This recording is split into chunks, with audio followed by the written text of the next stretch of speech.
എല്ലാവർക്കും എൻ്റെ രുചിയിലേക്ക് സ്വാഗതം. ഇന്ന് ഉണ്ടാക്കാൻ പോകുന്നത് സോയാബീൻ കൊണ്ടുള്ളൊരു കറിയാണ്. ചോറിൻ്റെ കൂടെയും ചപ്പാത്തിയുടെ കൂടെയൊക്കെ കഴിക്കാൻ പറ്റുന്ന നല്ലൊരു കറിയാണ്.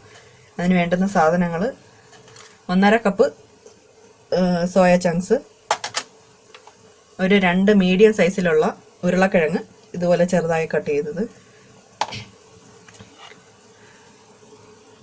2 സവാള കനം കുറച്ച് അരിഞ്ഞത്, നീളത്തിൽ അരിഞ്ഞത്, പിന്നെ ഒരു 2 പച്ചമുളക് ചെറുതായി അരിഞ്ഞത്, 2 തക്കാളി ചെറുതായി അരിഞ്ഞത്, മല്ലിയില ആവശ്യത്തിന്, ഇഞ്ചി വെളുത്തുള്ളിയും ചതച്ചത്, ഒരു 5 അല്ലി വെളുത്തുള്ളിയും ഒരു ചെറിയ പീസ് ഇഞ്ചിയും കൂടി ചതച്ചത്, പിന്നെ ആവശ്യത്തിന് ഉപ്പ്, വെള്ളം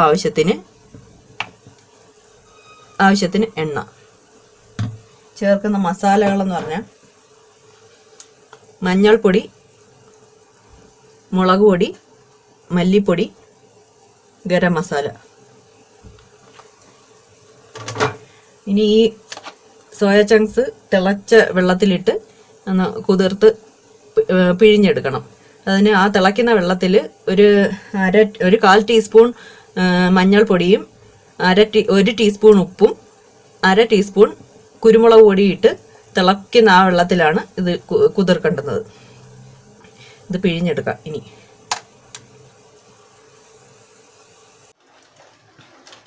സോയ ചങ്ക്സ് തിളച്ച വെള്ളത്തിൽ മഞ്ഞപ്പൊടിയും ഉപ്പും കുരുമുളക് പൊടിയും കൂടി ഇട്ട വെള്ളത്തിൽ ഒരു 10 മിനിറ്റ് ഇട്ടിട്ടുണ്ട്. ഇത് കുതിർന്നിട്ടുണ്ട്. ഇനി ഇതിനെ നല്ല രീതിയിൽ പിഴിഞ്ഞെടുക്കണം. ഇതിനകത്ത് ഒട്ടും വെള്ളം പാടില്ല, നല്ലോണം പിഴിഞ്ഞെടുക്കണം. അല്ലെങ്കിൽ വെള്ളം ഉണ്ടെന്നുണ്ടെങ്കിൽ ആ മസാലയുടെ ആ അരപ്പും ഇതൊന്നും ഇതിനകത്തോട്ട് പിടിക്കത്തില്ല. ഇനി ഇത് പിഴിഞ്ഞെടുക്കാം.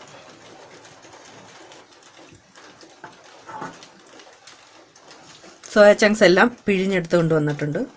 ഒട്ടും വെള്ളമില്ലാത്ത രീതിയിൽ പിഴിഞ്ഞെടുത്തിട്ടുണ്ട്. ഇനി ഇതിന് വേണ്ടുന്ന മസാല തയ്യാറാക്കാം.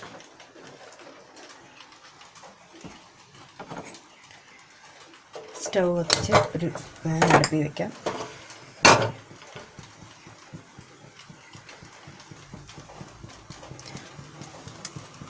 പാൻ നന്നായി ചൂടായിട്ടുണ്ട്. എണ്ണ ഒഴിച്ചു കൊടുക്കാം.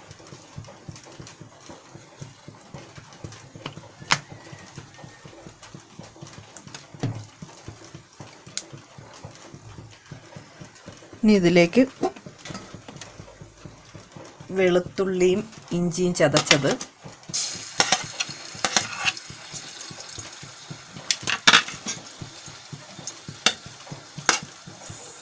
സവാള അരിഞ്ഞത്,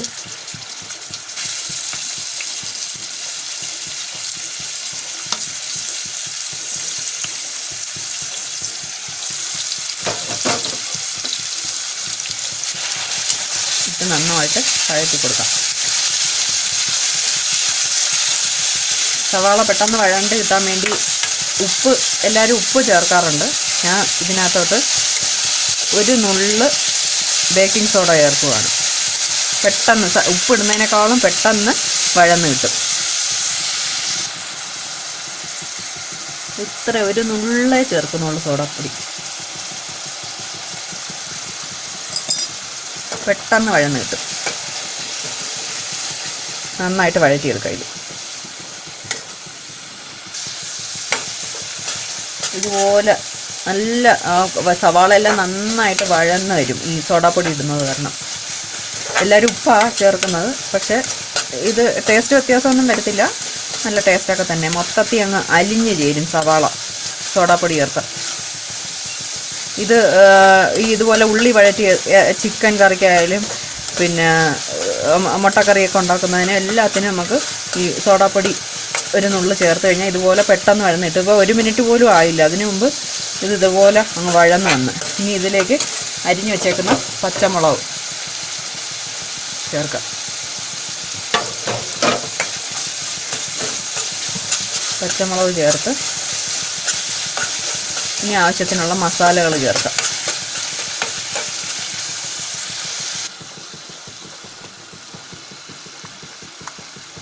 കാൽ ടീസ്പൂൺ മഞ്ഞൾപ്പൊടി ചേർത്ത് നന്നായിട്ട് മൂത്ത് കഴിഞ്ഞിട്ട് മല്ലിപ്പൊടിയും മുളക് പൊടിയും ഗരം മസാലയും ചേർക്കാം.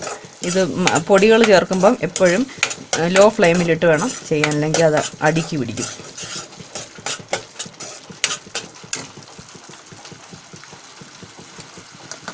ഇനി മുളക് പൊടി 2 ടീസ്പൂൺ മതി. പച്ചമുളകിന് നല്ല എരിയുള്ളതാണ്. എരി ആവശ്യത്തിന് അവരവരുടെ ഇഷ്ടത്തിന് ചേർക്കാം. അതുപോലെ തന്നെ മല്ലിപ്പൊടിയും 2 ടീസ്പൂൺ. ഇതൊന്ന് മൂത്ത് വരുന്നവരെ മിക്സ് ചെയ്ത് കൊടുക്കാം. ആ പച്ച മണം ഒക്കെ ഒന്ന് മാറി വരുമ്പോഴത്തേക്ക് ഗരം മസാല ചേർത്ത് കൊടുക്കാം.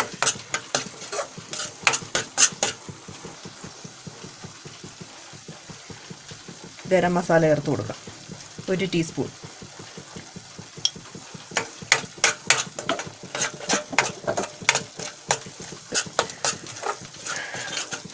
ഇന്നത്തെ നല്ല മണമൊക്കെ വരുന്നുണ്ട്.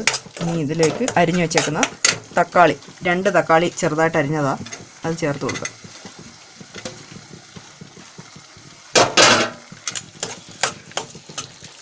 ഇനി ഇത് മൊത്തത്തിൽ നന്നായിട്ട് മിക്സായി തക്കാളിയെല്ലാം നല്ല രീതിയിൽ ഇതുമായിട്ട് ചേർന്ന് വരുന്ന രീതിയിൽ വഴറ്റിയെടുക്കാം.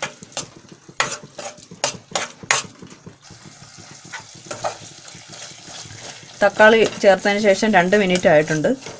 അത് തക്കാളിയൊന്നും ഇതിനകത്ത് കാണാൻ പോലും ഇല്ല, അതുപോലെ ഇതുമായിട്ട് അങ്ങ് ചേർന്ന് അലിഞ്ഞ് ചേർന്ന് ഇതുപോലെ വഴറ്റിയെടുക്കണം. എണ്ണയൊക്കെ തെളിഞ്ഞ് വരും ഇങ്ങനെ. ഇതിലേക്കിനി അരിഞ്ഞു വെച്ചേക്കുന്ന ഉരുളക്കിഴങ്ങ് ചേർക്കാം.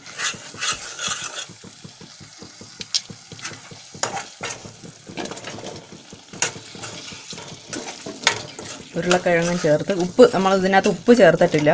മറ്റേ സോയ ചങ്ക്സിനകത്ത് അതിന് വേണ്ടുന്ന ആവശ്യത്തിനുള്ള ഉപ്പും ഇതെല്ലാം ചേർത്താണ് നമ്മൾ എടുത്ത് വെച്ചേക്കുന്നത്. അത് കാരണം ഈ ഗ്രേവിക്ക് വേണ്ടിയുള്ള ഉപ്പ് ചേർത്താൽ മതി. ഇതിലേക്ക് ആവശ്യത്തിന് വെള്ളം ഒഴിക്കാം.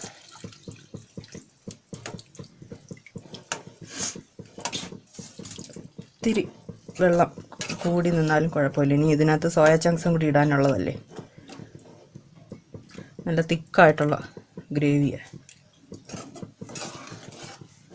ഇതുപോലെ നഖക്ക നിൽക്കുന്ന രീതിയിൽ വെള്ളം ഒഴിച്ച് ആവശ്യത്തിന് ഉപ്പും ചേർത്ത് അടച്ചു വെച്ച് വേവിക്കാം.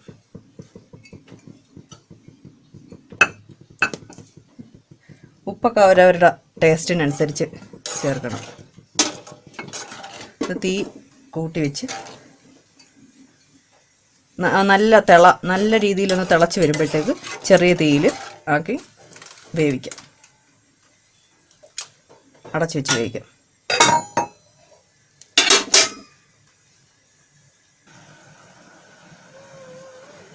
ഉരുളക്കിഴങ്ങ് ഇട്ട് അടച്ചു വെച്ചിട്ട് ഒരു 15 മിനിറ്റ് ആയിട്ടുണ്ട്. വെന്തോന്ന് നോക്കാം.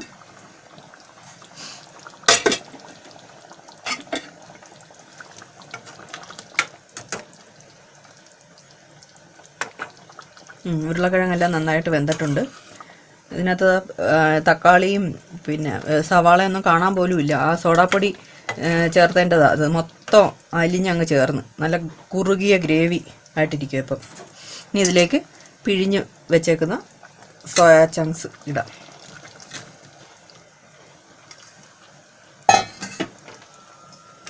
ഇനി അത് ഒരു 5 മിനിറ്റ് ചെറിയ തീയിൽ അടച്ചു വെച്ച് ഒന്ന് ആവി കയറ്റാം. സോയ ചങ്ക്സിനകത്തോട്ടെല്ലാം ഈ അരപ്പിൻ്റെ ഇത് പിടിക്കാൻ വേണ്ടി അടച്ചു വെച്ചേക്കാം. 5 മിനിറ്റ് ചെറിയ തീയിൽ.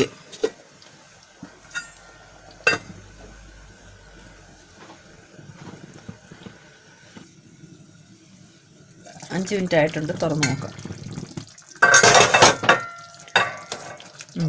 എല്ലാം നന്നായിട്ട് മിക്സായിട്ടുണ്ട്. ഇനി ഇതിലേക്ക് മല്ലിയില, ആവശ്യത്തിന് മല്ലിയില ചേർക്കാം. മല്ലിയില ഇഷ്ടമല്ലാത്തവർ കറിവേപ്പില ചേർത്താലും മതി.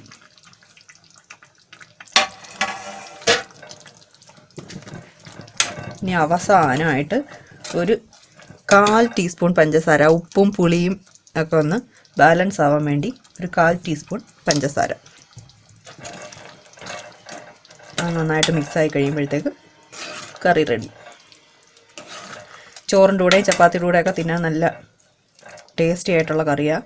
പിന്നെ ഇതിനകത്ത് സവാളയാണ് ഞാൻ ചേർത്തേക്കുന്നത്. ഇവിടെ ചുവന്നുള്ളി കിട്ടാത്തതുകൊണ്ടാണ്. ചുവന്നുള്ളി കിട്ടുന്നിടത്ത് ചുവന്നുള്ളി ചേർക്കുന്നതായിരിക്കും ഏറ്റവും ടേസ്റ്റ്. ഇനി തീ ഓഫ് ചെയ്യാം.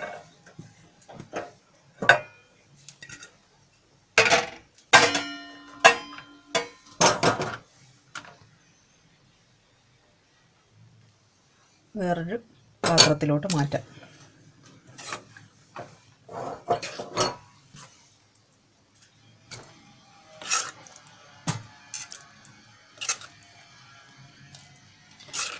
ഇതിലും ഗ്രേവി ഇത്രയും തിക്ക് വേണ്ടെന്നുണ്ടെങ്കിൽ, ഗ്രേവിക്ക് ഇത്രയും കട്ടി വേണ്ടെന്നുണ്ടെങ്കിൽ ഇത് കുറച്ചുകൂടി വെള്ളം ചേർത്ത് എടുക്കാം. എനിക്ക് വെള്ളം പോലെ ഇരിക്കുന്ന ഇഷ്ടമല്ലാത്തതുകൊണ്ട് ഇതുപോലെ.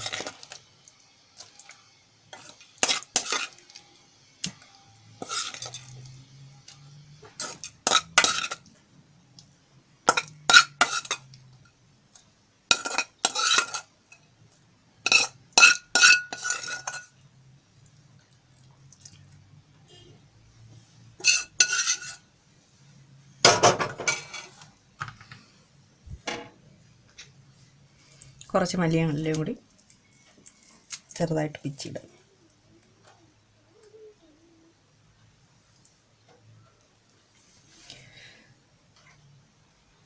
എല്ലാവർക്കും ഇഷ്ടപ്പെടുന്ന സൂപ്പർ ടേസ്റ്റി ആയിട്ടുള്ള സോയ ചങ്ക്സ് മസാല എല്ലാവരും വീട്ടിൽ ട്രൈ ചെയ്ത് നോക്കണം. എൻ്റെ ചാനൽ സബ്സ്ക്രൈബ് ചെയ്യാത്തവരാണെന്നുണ്ടെങ്കിൽ സബ്സ്ക്രൈബ് ചെയ്യണം, ലൈക്ക് ചെയ്യണം, ഷെയർ ചെയ്യണം.